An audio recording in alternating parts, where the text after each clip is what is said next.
Hi guys, ഇന്ന് ഞാൻ നിങ്ങൾക്ക് പരിചയപ്പെടുത്താൻ പോകുന്നത് ഫേൺ വർഗ്ഗത്തിൽപ്പെട്ട ഒരു ചെറു സസ്യത്തെക്കുറിച്ചാണ്. ഇത് നമ്മുടെ തൊടികളിലും വീട്ടുപരിസരങ്ങളിലും നിഴലും ഈർപ്പവുമുള്ള സ്ഥലങ്ങളിൽ സുലഭമായി കണ്ടുവരുന്ന ഒരു സസ്യമാണിത്. ഇത് നമുക്ക് ഏവർക്കും സുപരിചിതമായ ഒരു സസ്യമാണ്. എന്നാൽ ഇതിൻ്റെ പേരോ ഗുണങ്ങളോ ഒന്നും തന്നെ നമുക്ക് അറിവുണ്ടാകണമെന്നില്ല. പന്നൽ, മയിൽപ്പീലി ചെടി, പുത്രൻചാരി എന്നിങ്ങനെ പല സ്ഥലങ്ങളിൽ പല പേരുകളിലാണ് അറിയപ്പെടുന്നത്. എന്നാൽ ഇതിൻ്റെ ശാസ്ത്രീയ നാമം അടിയാൻഡം എന്നാണ്. ഇതിൻ്റെ ഇലകൾക്ക് മയിൽപ്പീലിയുമായി സാദൃശ്യമുള്ളതുകൊണ്ടാണ് മയിൽപ്പീലി ചെടി എന്ന് വിളിക്കുന്നത്.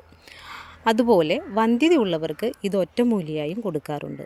അതുകൊണ്ട് ഇതിനെ പുത്രൻചാരി എന്നും വിളിക്കുന്നു. ശരീരത്തിലെ ചൂട് കുറയ്ക്കാനും ചുമ, വയറ് സംബന്ധമായ രോഗങ്ങൾ എന്നിവയ്ക്ക് നാട്ടുവൈദ്യത്തിലും ആയുർവേദത്തിലും ഉപയോഗിക്കാറുണ്ട്. വായുവിലെ ഈർപ്പം നിലനിർത്തുന്നത് കൊണ്ട് ഇതൊരു അലങ്കാര സസ്യമായും നട്ടുപിടിപ്പിക്കാറുണ്ട്. എന്നാൽ ഇത് നമുക്ക് ഭക്ഷണത്തിൽ ഇലക്കറിയായി ഉപയോഗിക്കുന്നതും വളരെ നല്ലതാണ്. അതുമൂലം നമുക്ക് പല രോഗങ്ങളിൽ നിന്നും മുക്തി നേടാൻ സാധിക്കും. കാരണം നാം കഴിക്കുന്ന ആഹാരമാണല്ലോ നമ്മുടെ ഔഷധം. ഇതൊക്കെയാണ് ഈ ചെടിയെക്കുറിച്ച് എനിക്ക് നിങ്ങളോട് പറയാനുള്ളത്.